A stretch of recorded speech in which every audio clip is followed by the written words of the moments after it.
Hi everyone, welcome to Benefit Bites. My name is Bob Christophel, the Manager of Benefits Education at Wespath Benefits and Investments. In this Bite segment, we'll look at the retirement process and the steps along the way to your eventual retirement. What do you need to do now if you're retiring next year or the year after? Well, I'm really glad you asked because it is very much a process and there are steps along the way. We'll start by outlining some provisions for retirement, the different types of retirements that are available. Verifying your information is very important. We'll talk about different information and where you can go to verify that everything is correct and accurate. Benefit access is where you're going to find a lot of information. We'll also give you a retirement checklist of the steps along the way. There are different types of retirement.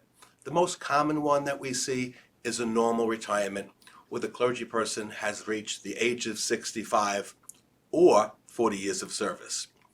Early retirement is available as early as age 62 or 30 years of service. Mandatory retirement, well, that's when you reach the age of 72.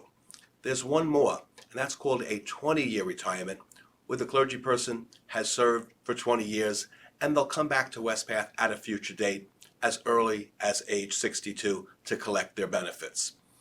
Verify your information is a very important step in the process.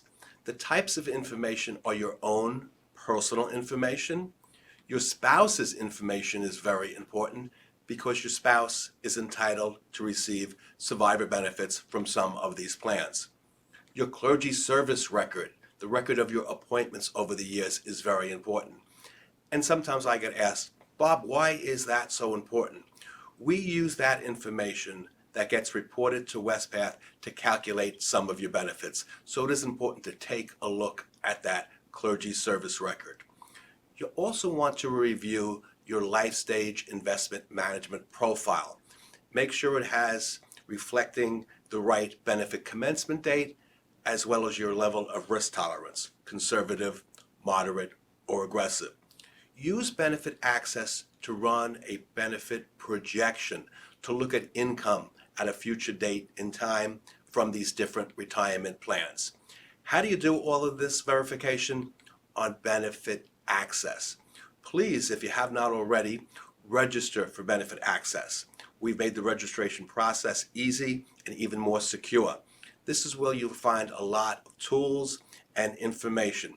This is where you can run your projections. You can look at the retirement readiness tool, which tries to identify if there'll be a gap between the income and the expenses you are projected to have, and the steps that you can take to help reduce that gap. This is where you'll find your clergy service record. Your spouse's information is here. Your beneficiary designations are also on benefit access, and you want to keep those updated even in your retired status. This is also where you'll find your life stage investment management profile. So let's go through a checklist. You're going to need to notify your Board of Ordained Ministry within 120 days of your retirement. You also want to notify the bishop, your cabinet. Inquire about retiree health benefits. This is so important. Check in with your annual conference on retiree health. Make those calls to EY Financial Planning Services. If you have questions about housing, how much you can afford in retirement on housing. Also, what's the best way to secure a down payment for housing? Make those calls to EY. The retirement process has many steps. We have resources available for you at Wespath. We have a dedicated retirement team for each year's retiring class.